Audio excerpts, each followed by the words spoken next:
నమస్కారం ETV news కు స్వాగతం. ముందుగా ముఖ్యాంశాలు. నల్లధనం సమర్థించే రాజకీయ పూజారులే నోట్ల రద్దుకు వ్యతిరేకం.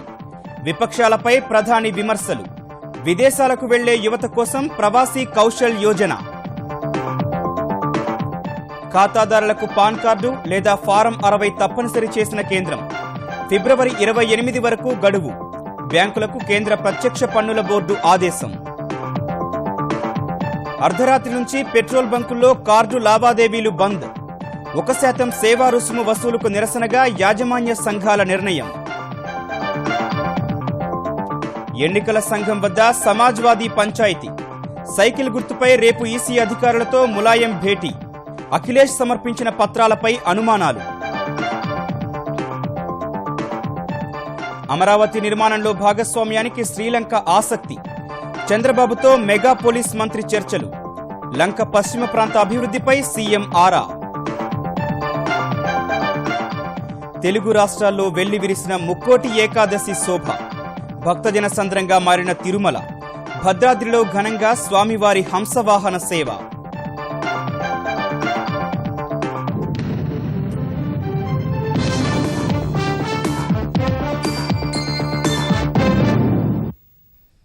నల్లధనం అవినీతిని ఆరాధిస్తోన్న రాజకీయ పూజారులే పెద్ద నోట్ల రద్దు నిర్ణయాన్ని వ్యతిరేకిస్తున్నారని ప్రధాని మోదీ దుయ్యబట్టారు. బెంగళూరులో జరిగిన ప్రవాసీ భారతీయ దివస్లో పాల్గొన్న ఆయన విదేశాల్లో ఉద్యోగాలను ఆశిస్తోన్న యువతలో నైపుణ్యాలను పెంపొందింపజేసేందుకు ప్రవాసీ కౌశల్ వికాస్ యోజన ప్రవేశపెట్టనున్నట్లు ప్రకటించారు. దేశాభివృద్ధిలో ప్రవాసీ భారతీయుల భాగస్వామ్యం, పెట్టుబడులు అత్యంత కీలకమన్న మోదీ 21వ శతాబ్దం భారత్దేనని విశ్వాసం వ్యక్తం చేశారు.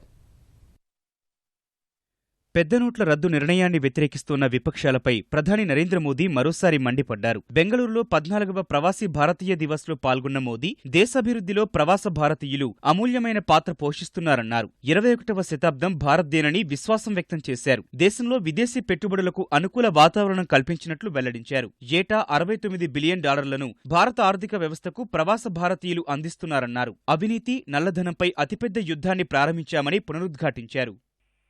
ब्लैक मनी, करप्शन हमारी राजनीति तथा देश, समाज तथा शासन को धीरे धीरे खोखला करता रहा है और ये दुर्भाग्य है कि ब्लैक मनी के कुछ राजनीतिक पुजारी हमारे प्रयासों को जनता के विरोधी दर्शाते हैं. करप्शन और काले धन को समाप्त करने में भारत सरकार की नीतियों का जो समर्थन प्रवासी भारतीयों ने किया है, उसके लिए मैं आपका अभिनंदन करता हूं, आपका साधुवाद करता हूं, आपका धन्यवाद करता हूं. ఫిజీ వంటి దేశాల్లో భారత సంతతికి చెందిన ఒప్పంద కార్మికుల వారసులు తమ పీఓఐ కార్డులను ప్రవాస భారతీయ కార్డులుగా మార్చుకోవాలని ప్రధాని మోదీ పిలుపునిచ్చారు. ఇందుకోసం ఢిల్లీ, బెంగళూరులో ప్రత్యేక కౌంటర్లను ఏర్పాటు చేస్తున్నట్లు తెలిపిన ప్రధాని జూన్ 30 వరకు గడువు ఉందని తెలిపారు. ఉపాధి కోసం విదేశాలకు వెళ్లే యువతలో నైపుణ్యాల అభివృద్ధి కోసం కొత్త పథకాన్ని ప్రవేశపెట్టనున్నట్లు మోదీ వెల్లడించారు. हम लोग जो ब्रेन ड्रेन की चर्चा करते थे, वर्तमान सरकार के इनिशिएटिव उस ब्रेन ड्रेन में से भी ब्रेन गेन के लिए है. हम ब्रेन ड्रेन को ब्रेन गेन में बदलना चाहते हैं. We will shortly launch a skill development programme, the Pravasi Kaushal Vikas Yojana, targeted at Indian youth who seek overseas employment. Bharat से बाहर जाने वाले लोग एक वैल्यू एडेड अवस्था में जाएं, जिसके कारण एक नया विश्वास पैदा हो, उस दिशा में हम प्रयास कर रहे हैं. ప్రవాస భారతీయ దివస్లో ఏర్పాటు చేసిన ప్రదర్శనను సందర్శించిన మోదీ సామాజిక ఆవిష్కరణల పోటీలో విజేతలతో సమావేశమయ్యారు. పెద్ద నోట్ల రద్దుపై కాంగ్రెస్ విమర్శలను కేంద్ర ఆర్థిక మంత్రి అరుణ్ జైట్లీ మరోసారి తిప్పికొట్టారు. సాంకేతిక ఆధారిత స్వచ్ఛమైన ఆర్థిక వ్యవస్థ నిర్మాణం కోసం ప్రధాని మోదీ విప్లవాత్మక చర్యలు తీసుకుంటుంటే కాంగ్రెస్ ఉపాధ్యక్షుడు రాహుల్ గాంధీ మాత్రం పార్లమెంటు తదుపరి సమావేశాల్ని అడ్డుకునే మార్గాలను అన్వేషిస్తున్నారని విమర్శించారు.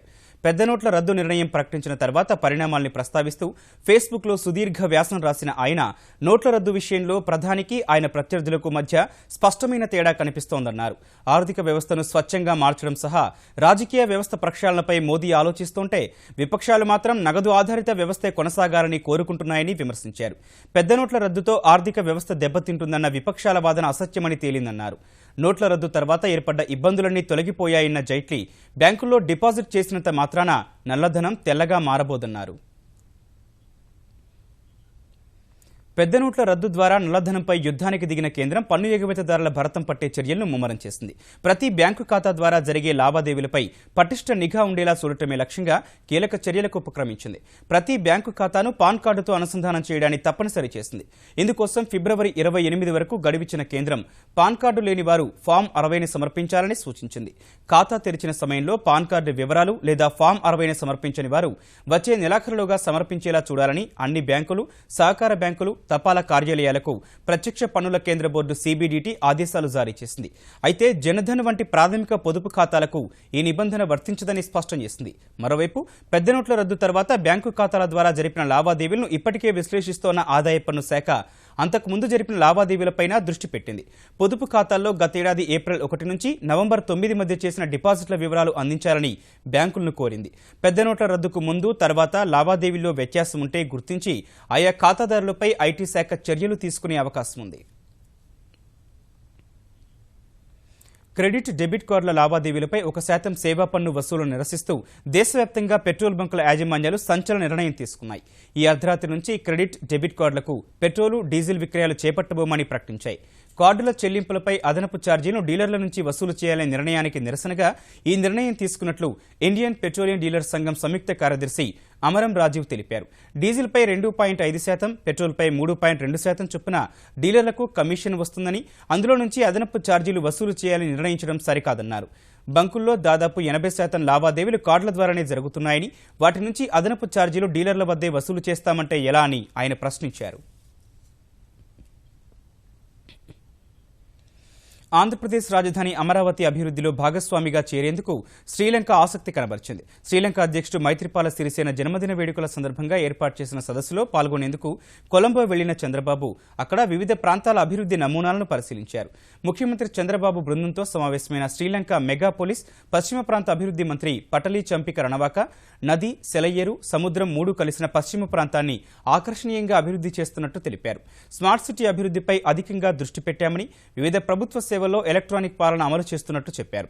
వ్యాపార పరంగా విశాలమైన ఓడరేవు, పర్యాటక పరంగా మంచి వాతావరణం, ఆర్థికాభివృద్ధికి దోహదపడే మౌలిక సౌకర్యాలు పశ్చిమ ప్రాంతానికి వరమని చంద్రబాబుకు లంక మంత్రి తెలిపారు. ఆంధ్రప్రదేశ్లోనూ రాజధాని నిర్మాణంలో అనేక సవాళ్లు ఎదురవుతున్నా సంకల్ప బలంతో ముందుకు వెళ్తున్నామని, తమ కల సాకారం అవడంలో ఎలాంటి సందేహం లేదని చంద్రబాబు వివరించారు. అమరావతి అభివృద్ధికి శ్రీలంక పశ్చిమ ప్రాంత అభివృద్ధి బృహత్తర ప్రణాళికను కూడా పరిశీలిస్తామన్నారు. జూన్ నుంచి కొత్త మద్యం విధానాన్ని తీసుకురానున్నట్లు ఆంధ్రప్రదేశ్ ఎక్సైజ్ శాఖ మంత్రి కొల్లు రవీంద్ర తెలిపారు. గుంటూరు నగరంలో జన్మభూమి మా ఊరు కార్యక్రమంలో పాల్గొన్న ఆయన అర్హులందరికీ సంక్షేమ పథకాలు అందజేస్తామని వెల్లడించారు. సుప్రీంకోర్టు ఆదేశాల మేరకు వచ్చే ఏప్రిల్ నుంచి జాతీయ రహదారులకు 500 మీటర్ల లోపు మద్యం దుకాణాలు లేకుండా చర్యలు తీసుకుంటున్నట్లు మంత్రి తెలిపారు. పాలసీ మళ్ళీ మన జూన్ వరకు టైం ఉంది. జూన్ లో నిర్ణయం తీసుకుంటాం. అయితే ఇప్పుడు కొత్తగా సుప్రీంకోర్టు ఇచ్చినటువంటి ఆర్డర్ ప్రకారం 500 మీటర్ల లోపు మద్యం విక్రయాలు నేషనల్ హైవేస్ కి, స్టేట్ హైవేస్ కి చేయడానికి వీల్లేదని వాళ్ళు ఈ రోజున చెప్పడం జరిగింది. సుప్రీంకోర్టు ఆదేశాల ప్రకారం ఏప్రిల్ 1 నుంచి ఎట్టి పరిస్థితుల్లో కూడా 500 మీటర్ల లోపు విక్రయాలు జరగడానికి వీల్లేదని చెప్పి ఇచ్చారు. దాన్ని పూర్తి స్థాయిలో అమలు చేయడానికి ఇవాళ ప్రభుత్వ యంత్రాంగం, ఎక్సైజ్ డిపార్ట్మెంట్ మొత్తం కూడా దాని మీద పూర్తి స్థాయిలో నిమగ్నమై ఉన్నారు. ఉత్తరప్రదేశ్ శాసనసభ ఎన్నికలకు ముందు నెట్ట నిలువున చీలిపోయిన సమాజ్వాదీ పార్టీలో పరిస్థితులు మరింత జటిలమవుతున్నాయి. రాజీకి విఫలయత్నం చేసిన ములాయం, అఖిలేష్ వర్గాలు ఎన్నికల సంఘం వేదికగా తాడో పేడో తేల్చుకునేందుకు సిద్దమవుతున్నాయి. పార్టీలోని అత్యధిక మంది సభ్యుల మద్దతు తమకే ఉందని అఖిలేష్ వర్గం ఈసీకి ప్రమాణ పత్రాలను సమర్పించగా, ఇటీవల జాతీయ అధ్యక్ష పదవి కోల్పోయిన ములాయం సైతం అంతే ధీటుగా స్పందించారు. సమాజ్వాదీ పార్టీకి ఇప్పటికీ తానే జాతీయ అధ్యక్షుడన్న ఆయన ఈ విషయంలో వెనక్కి తగ్గేది లేదని సంకేతాలిచ్చారు. సమాజ్వాదీ ఎన్నికల చిహ్నమైన సైకిల్ గుర్తు ఎవరికి దక్కుతుందనే అంశంపై ఉత్కంఠ కొనసాగుతోన్న వేళ ఢిల్లీ చేరుకున్న ములాయం సోమవారం ఈసీ అధికారులను కలిసి తనకు మద్దతిస్తున్న వారి ప్రమాణ పత్రాన్ని సమర్పిస్తారని సమాచారం. పార్టీలోని 90% మంది తమ వైపే ఉన్నారంటూ అఖిలేష్ వర్గం శనివారం అందజేసిన పత్రాలు అసలైనవో కాదో పరిశీలించాలని ఈసీని ములాయం డిమాండ్ చేయనున్నట్లు తెలిసింది. इन गाँव का 6 वर्षों के लिए 30 दिसंबर 2017 को निष्कासन और टर्की संविधान के अनुसार निष्कासन व्यक्ति को अधिवेशन का अधिकार नहीं है, जो अधिवेशन बनाया था। राज्यपाल द्वारा 9 जनवरी 2017 को बुलाया गया अधिवेशन फर्जी है। मैं समाजवादी पार्टी का राष्ट्रीय अध्यक्ष हूँ। और अखिलेश यादव उत्तर प्रदेश के मुख्यमंत्री। యువత విద్యార్థులు క్రీడాకారుల కోలాహలంతో విజయవాడలో నిర్వహించిన జియో అమరావతి మారథాన్ ఆద్యంతం ఉత్సాహంగా సాగింది. హాఫ్ మారథాన్ 10, 5, 3K పరుగులో వేలాది మంది ఔత్సాహికులు పాల్గొన్నారు. 4 విభాగాల్లో విజేతలకు 20 లక్షల రూపాయల విలువైన బహుమతులను నిర్వాహకులు అందజేశారు. ఆంధ్రప్రదేశ్ రాజధానికి ప్రాచుర్యం సహా ప్రజల్లో ఆరోగ్యం పట్ల అవగాహన కల్పించే లక్ష్యంతో రాజధాని ప్రాధికార సంస్థ CRDA, రిలయన్స్ జియో, విజయవాడ నగరపాలక సంస్థ, దీప్ స్వచ్ఛంద సంస్థ సంయుక్త భాగస్వామ్యంతో నిర్వహించిన జియో అమరావతి మారథాన్ ఉల్లాసంగా జరిగింది. దాదాపు 10,000 మంది ఔత్సాహికులు ఈ కార్యక్రమంలో పాల్గొన్నారు. విజయవాడ ఇందిరాగాంధీ పురపాలక మైదానం నుంచి ప్రారంభమైన పరుగు పోలీస్ కంట్రోల్ రూమ్, ప్రకాశం బ్యారేజీ, కృష్ణా కరకట్ట మీదుగా మంతెన ఆశ్రమం వరకు సాగింది. గుంటూరు, కృష్ణా జిల్లాల మధ్య జరిగిన ఈ పరుగులో ఆంధ్రప్రదేశ్ మంత్రులు, 2 జిల్లాల యంత్రాంగం, డీజీపీ సాంబశివరావు, నగర కమిషనర్ గౌతమ్ సవాంగ్ సహా 130 విద్యాసంస్థల విద్యార్థులు పాల్గొన్నారు. భారత క్రికెట్ జట్టు chief selector MSK Prasad, cine నటి మంచులక్ష్మి హాజరయ్యారు. గుంటూరు జిల్లా కలెక్టర్ కాంతిలాల్ దండే హాఫ్ మారథాన్లో 3వ స్థానంలో నిలిచారు. Krishna sub collector Saloni Sidana 10K రన్లో, కృష్ణా జిల్లా కలెక్టర్ బాబు 3K రన్లో పాల్గొన్నారు. మంత్రులు కూడా కాసేపు పరిగెత్తగా 2,000 మంది విద్యార్థులు వాలంటీర్లుగా పనిచేశారు. విజేతలకు మంత్రులు బహుమతులను ప్రదానం చేశారు.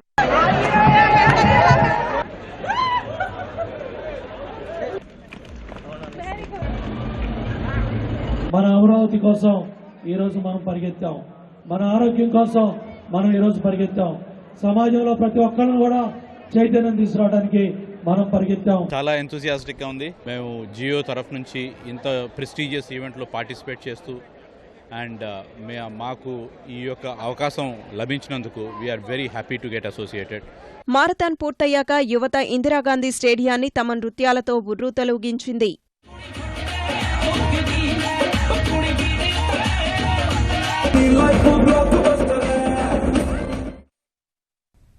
రేషన్ కార్డులు లేని వాళ్లు జన్మభూమి మా ఊరు కార్యక్రమంలో అర్జీలు పెట్టుకుని కార్డులు పొందాలని ఆంధ్రప్రదేశ్ పౌర సరఫరాల మంత్రి పరిటాల సునీత సూచించారు.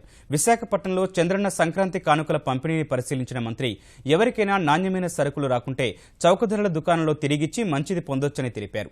ఐరిష్, వేలిముద్రలు పడిన వాళ్లు కూడా సరుకులు పొందొచ్చన్నారు. ఎవరికి పేదవాళ్ళు ఉన్నారు, ఎవరికైతే తమ్మ బాలేదో, ఎవరికైతే ఐరిష్ పని చేయలేదో వాళ్ళందరికీ ఇచ్చేలాగా ఏర్పాటు కూడా చేస్తాం. గౌరవ ముఖ్యమంత్రి చంద్రబాబు నాయుడు గారు కూడా మొన్ననే చెప్పారు, కనీసం మనకి రాష్ట్ర వ్యాప్తంగా చూస్తే 10,000 మంది కన్నా ఎక్కువ ఉండరు, 15,000 మంది కన్నా. వాళ్ళ కోసం మనం ఇబ్బంది పెట్టాల్సిన అవసరం లేదు. ప్రతి డీలర్ దగ్గర కూడా వాళ్ళు నోట్ చేసుకుని వాళ్ళ పేర్లు వాళ్ళందరికీ కూడా సక్రమంగా తమ్మ కానీ ఐరిష్ పని చేయకోకుండా వాళ్ళకి ఇచ్చే ఏర్పాట్లు కూడా నెక్స్ట్ మంత్ ఇంటికి కూడా చేస్తామని కూడా తెలియజేస్తాం. ఉత్తరాంధ్ర, ఉభయ గోదావరి జిల్లాలోని కేంద్ర ప్రభుత్వ ఉద్యోగుల ఎదురుచూపులు ఫలించనున్నాయి. 30 ఏళ్లుగా ఎదురుచూస్తోన్న కేంద్ర ప్రభుత్వ ఉద్యోగుల ఆరోగ్య పథకం వెల్నెస్ కేంద్రాన్ని రేపు విశాఖలో కేంద్ర మంత్రి జేపీ నడ్డా, ముఖ్యమంత్రి చంద్రబాబు, కేంద్ర మంత్రి వెంకయ్య నాయుడుతో కలిసి ప్రారంభించనున్నారు. ఉత్తరాంధ్ర, ఉభయ గోదావరి జిల్లాలోని కేంద్ర ప్రభుత్వ ఉద్యోగులు, పింఛన్దారులు, వారి కుటుంబ సభ్యులు ఇక్కడ ఆరోగ్య సేవలు పొందవచ్చని ప్రారంభ ఏర్పాట్లను పరిశీలించిన విశాఖపట్నం ఎంపీ కంభంపాటి హరిబాబు తెలిపారు. ఇది విశాఖపట్నంలో దాదాపుగా 30 సంవత్సరాల యొక్క కోరిక. ఎందుకంటే విశాఖపట్నంలో కేంద్ర ప్రభుత్వ కార్యాలయాలు దాదాపుగా 120కి పైగా ఉన్నాయి. కేంద్ర ప్రభుత్వ సంస్థల్లో పనిచేసే ఉద్యోగులు, అలాగే విశాఖపట్నంలో స్థిరపడినటువంటి రిటైర్డ్ ఉద్యోగస్తులు, వారి కుటుంబ సభ్యులు ఎవరికైతే ఈ CGHS ఉపయోగం పడుతుందో వారి యొక్క సంఖ్య సుమారుగా 1,20,000 మంది ఉంటారని అంచనా.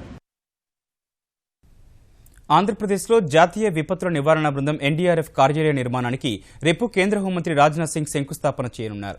కృష్ణా జిల్లా గన్నవరం మండలం కొండపావులూరు గ్రామంలో 50 ఎకరాల్లో సుమారు 200 కోట్లతో NDRF కార్యాలయ భవనాలను నిర్మించనున్నారు.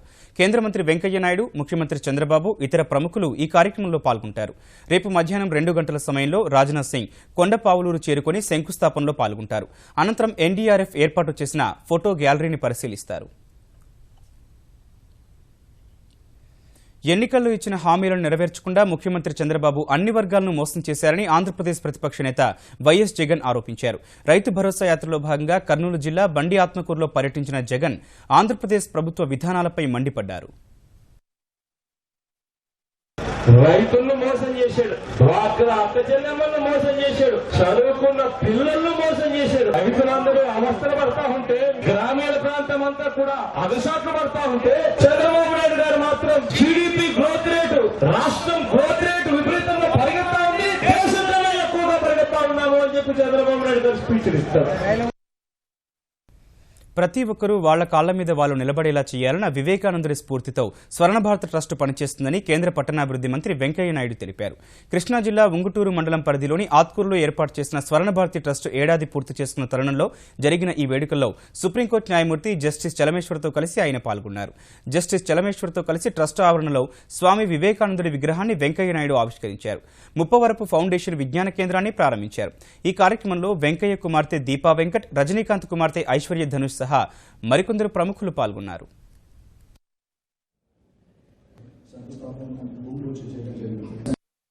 ఒకరోజు సహాయం చేసి వచ్చినప్పుడు 500 రూపాయలు 1000 రూపాయలు ఇచ్చేసి పంపించేసే కాకుండా వాళ్ళ సొంత కాళ్ళపై వాళ్ళు నిలబడే విధంగా వాళ్ళ నైపుణ్యాన్ని పెంపొందించేసే విధంగా వాళ్ళకి శిక్షణ మనం ఇస్తే అది వాళ్ళు సొంతంగా సొంత కాళ్ళపై నిలబడి మిగతా వాళ్ళకు కూడా సహకారం చేసే అవకాశం ఉంటుందని వివేకానందుడు చెప్పిన మాటలకు ప్రతి స్వరూపమే స్వర్ణ భారత్ అని చెప్పిన సందర్భంగా మీ అందరికీ నేను మనం చేస్తా ఉన్నాను.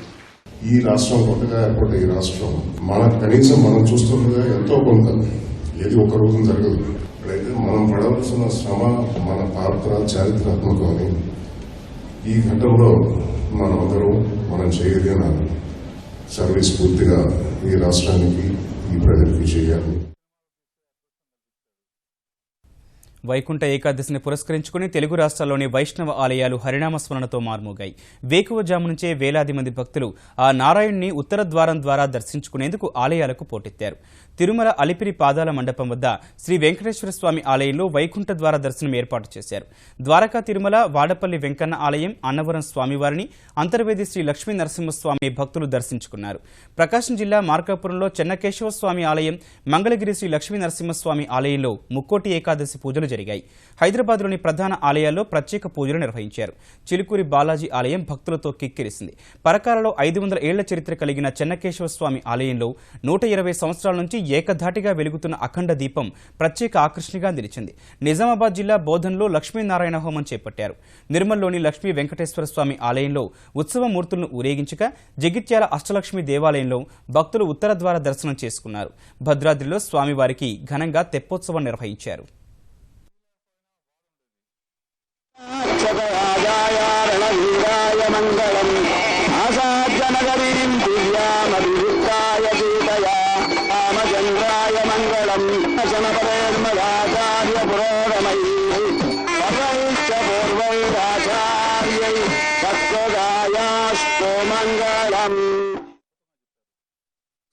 ఓం నమో వెంకటేశాయ పాటల విడుదల కార్యక్రమంలో దర్శకుడు మాట్లాడుతున్నారు. ప్రత్యక్ష ప్రసారం ద్వారా చూద్దాం. స్వామి అన్నాను, మహేశ్వర రెడ్డి గారిని ఇచ్చారు. ఆయన దేవుడి సినిమాలు తప్ప తీస్తే నాగార్జునతో తెస్తా, లేకపోతే మీతో తెస్తాను సార్, ఇంకో దేవుడి గురించి ఆలోచన అంటే ఓం నమో వెంకటేశాయ అని చెప్పాను. అనగానే వెంటనే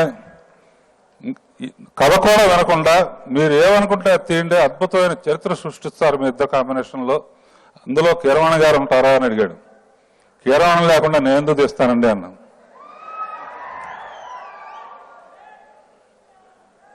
సరే, నాగార్జున భక్తుడిగా నాగార్జున తప్ప ఇంకెవరు స్వామిని అడిగితే ఇంట్లోనే పెట్టుకుని ఊరంతా తిరుగుతా ఎందుకయ్యా, నాగార్జున ఉన్నాడు కదా. సరే, నాగార్జున ఎలా భక్తుడిగా డెవలప్ అయ్యాడో నా ఎక్స్పీరియన్స్ లో చెప్తున్నాను. అన్నమయ్య చేస్తున్నప్పుడు సార్ ఎలా చేయమంటారు అనేవాడు. ఇలా చేయబెట్టు బాబు, ఇలా దండం పెట్టు, లేకపోతే ఇలానో ఏదో చెప్పామని. రామదాస్కి వచ్చేటప్పటికి ఏం డైలాగ్ చెప్పమంటారన్నాడు. ఎలా చేయమంటారని అడగలేదు. ఆ తర్వాత ఈ పిక్చర్కి వస్తే బాబు వెంకటేశ్వర ఎదురుగా ఉన్నాడు, నువ్వు పళ్ళెంతో ఎదురుగా వెళ్ళి ఈ డైలాగు అర్థమైందంటే మీరేమనుకుంటున్నారు, నాకు అర్థమైంది, నేను చేస్తాను. అలా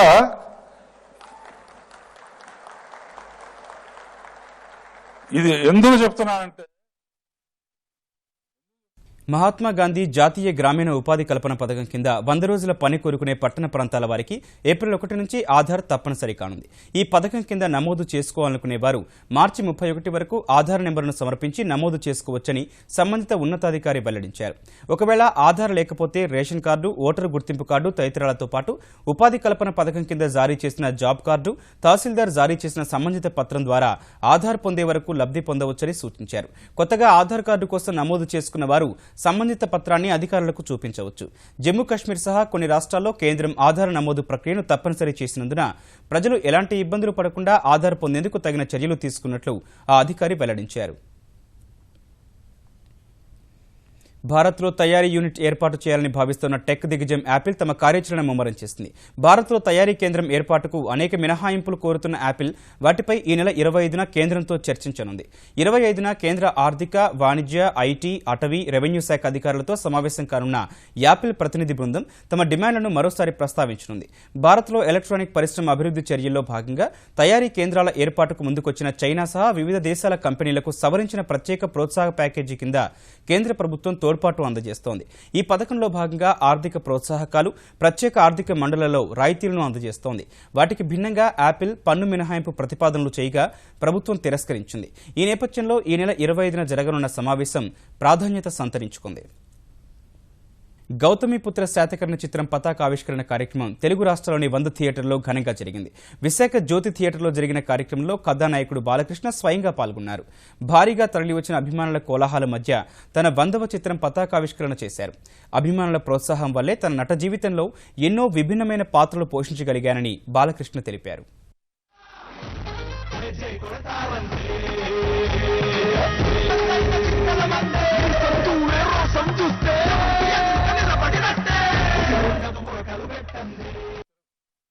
ఒక దేశాన్ని నుంచి, మనది అనే చరిత్ర నుంచి, భవిష్యత్తు నుంచి, ప్రపంచ పటంలో ఈ దేశానికి ఒక గౌరవాన్ని ఇచ్చి కానరాని ఒక భాస్కరుని కథ మన గౌతమిపుత్ర శాతకర్ణి. ఒక తెలుగు బిడ్డగా విశ్వవ్యాప్తంగా తన వెన్నెముక మీద తెలుగు జెండాని మోసిన నందమూరి తారక రామారావు గారి వారసునిగా ఈ చిత్రం చేసి ఆయన చరిత్రను చాటి చెప్పడం నా బాధ్యత. ముఖ్యాంశాలు మరోసారి. నల్లధనం సమర్థించే రాజకీయ పూజారులే నోట్ల రద్దుకు వ్యతిరేకం. విపక్షాలపై ప్రధాని విమర్శలు. విదేశాలకు వెళ్లే యువత కోసం ప్రవాసీ కౌశల్ యోజన. ఖాతాదారులకు పాన్ కార్డు లేదా ఫారం 60 తప్పనిసరి చేసిన కేంద్రం. ఫిబ్రవరి 28 వరకు గడువు. బ్యాంకులకు కేంద్ర ప్రత్యక్ష పన్నుల బోర్డు ఆదేశం. అర్ధరాత్రి నుంచి పెట్రోల్ బంకుల్లో కార్డు లావాదేవీలు బంద్. 1% సేవా రుసుము వసూలుకు నిరసనగా యాజమాన్య సంఘాల నిర్ణయం. ఎన్నికల సంఘం వద్ద సమాజ్వాదీ పంచాయతీ. సైకిల్ గుర్తుపై రేపు ఈసీ అధికారులతో ములాయం భేటీ. అఖిలేష్ సమర్పించిన పత్రాలపై అనుమానాలు. అమరావతి నిర్మాణంలో భాగస్వామ్యానికి శ్రీలంక ఆసక్తి. చంద్రబాబుతో మెగా పోలీస్ మంత్రి చర్చలు. లంక పశ్చిమ ప్రాంత అభివృద్ధిపై సీఎం ఆరా. తెలుగు రాష్ట్రాల్లో వెల్లివిరిసిన ముక్కోటి ఏకాదశి శోభ. భక్తజన సంద్రంగా మారిన తిరుమల. భద్రాద్రిలో ఘనంగా స్వామివారి హంసవాహన సేవ.